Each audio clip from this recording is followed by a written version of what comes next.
Gelandang Vietnam meremehkan pemain timnas Indonesia, mereka biasa saja.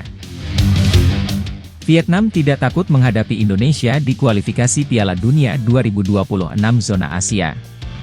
Itu adalah pernyataan pedas dari gelandang Vietnam, Nguyen Hoang Dec, yang menilai timnas Indonesia tidak memiliki pemain berkualitas meski banyak menggunakan pemain naturalisasi.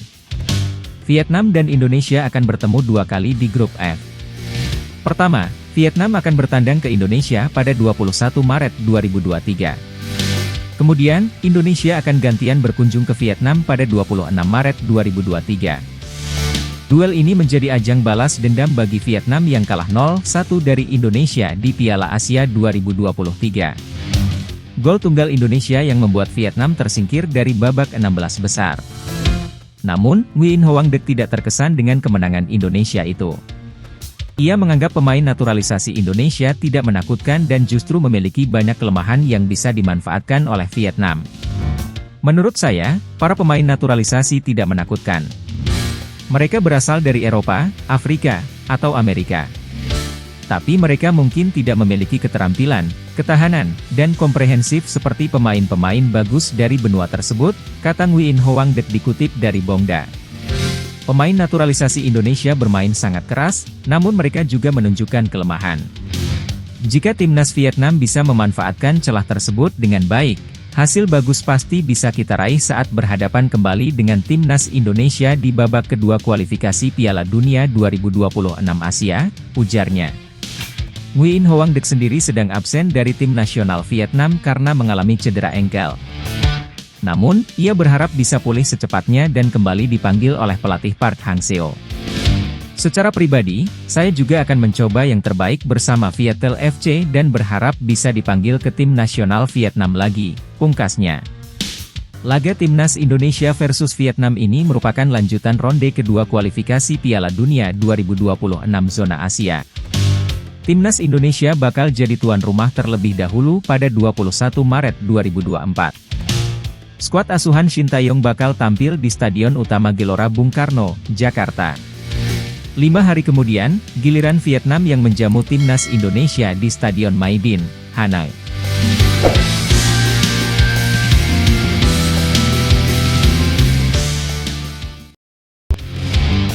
Ngeri!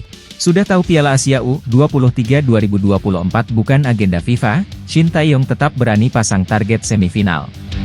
Pelatih timnas Indonesia U23, Shin Tae-yong tetap berani memasang target tinggi di Piala Asia U23 2024 meski tahu bahwa turnamen tersebut tak masuk dalam agenda resmi FIFA.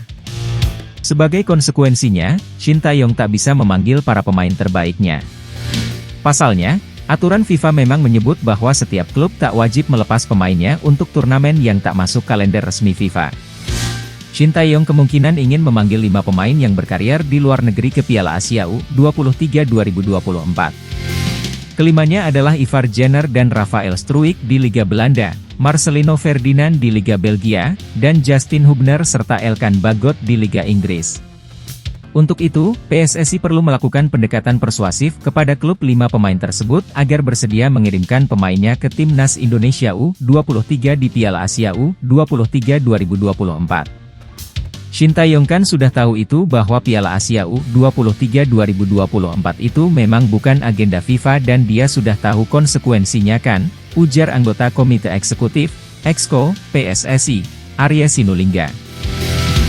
Arya mengungkapkan, di tengah kemungkinan terburuk ini, Shin Tae-yong bahkan berani menargetkan Timnas Indonesia U23 untuk lolos ke babak semifinal Piala Asia U23 2024. Ambisi Shin Tae-yong itu lebih tinggi dari yang dibebankan PSSI kepadanya yaitu membawa Timnas Indonesia U23 melaju ke babak gugur alias 8 besar Piala Asia U23 2024. Tujuan itu juga sudah berat mengingat Timnas Indonesia U23 masuk grup A Piala Asia U23 2024 dengan Timnas Qatar U23, Timnas Australia U23, dan Timnas Yordania U23, lawan-lawan yang levelnya berada di atas. Shin Tae-yong sudah tahu kok konsekuensinya bahwa Piala Asia U23 2024 bukan agenda FIFA. Dia mengatakan targetnya adalah 4 besar dengan segala konsekuensinya, ungkap Arya. PSSI sudah mempersiapkan perpanjangan kontrak hingga 2027 yang otomatis bakal aktif jika Shin Tae-yong mampu mewujudkan target Timnas Indonesia U23 lolos ke 8 besar Piala Asia U23 2024. Masa kerjasama Shin Tae-yong dengan PSSI bakal berakhir dalam hitungan bulan atau tepatnya pada Juni 2027.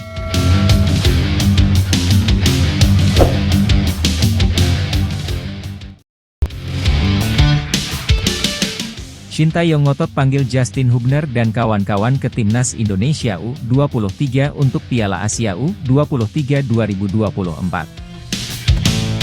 Shin Tae-yong sangat serius menatap pentas Piala Asia U23 2024. Shin Tae-yong pun ingin memanggil sederet pemain bintang yang merumput di Eropa ke Timnas Indonesia U23. Para pemain tersebut adalah Marcelino Ferdinand, Ivar Jenner, Justin Hubner, Elkan Bagot. Keempatnya juga baru saja selesai memperkuat Timnas Indonesia Senior di Piala Asia 2023. Timnas Indonesia U23 bakal berkiprah di Piala Asia U23 2024 pada 15 April, 3 Mei 2024. Tim berjulukan Garuda Muda itu masuk grup A bersama Timnas Qatar U23, Timnas Australia U23, dan Timnas Yordania U23. Shin Tae-yong ditargetkan PSSI untuk membawa Timnas Indonesia U23 minimal ke babak perempat final Piala Asia U23 2024, namun arsitek asal Korea Selatan itu mempunyai harapan yang lebih. Jika bisa menyertakan Marcelino, Jenner, Hubner, hingga Bagot, Shin Tae-yong cukup yakin Timnas Indonesia U23 bisa melaju sampai ke semifinal. Apalagi, jika kami bisa memanggil pemain seperti Marcelino, Ivar Jenner, Justin Hubner, dan Elkan Bagot, ujar Shin Tae-yong dalam video di akun Instagram Erick Thohir, pada Minggu, 4 Februari 2024. Ini cukup bisa diuji untuk Timnas Indonesia U23 lolos sampai ke 8 besar Piala Asia U23 2024 atau malah bisa lebih dari itu, jelas Shin Tae-yong. Masalahnya, Timnas Indonesia U23 terancam tanpa kekuatan terbaik karena Piala Asia U23 2024 tidak masuk kalender FIFA. Akibatnya, KMSK Deinze selaku pemilik Marcelino, Jong Utrecht pemilik Jenner, Wolverhampton Wanderers U21 pemilik Hubner, dan Bristol Rovers pemilik Bagot tidak wajib melepas pemainnya ke Timnas Indonesia U23. Sialnya, Piala Asia U23 2024 menjadi panggung penentu nasib Shin Tae-yong, yang jika tidak bisa mewujudkan target PSSI, tak akan mendapatkan perpanjangan kontrak hingga 2027.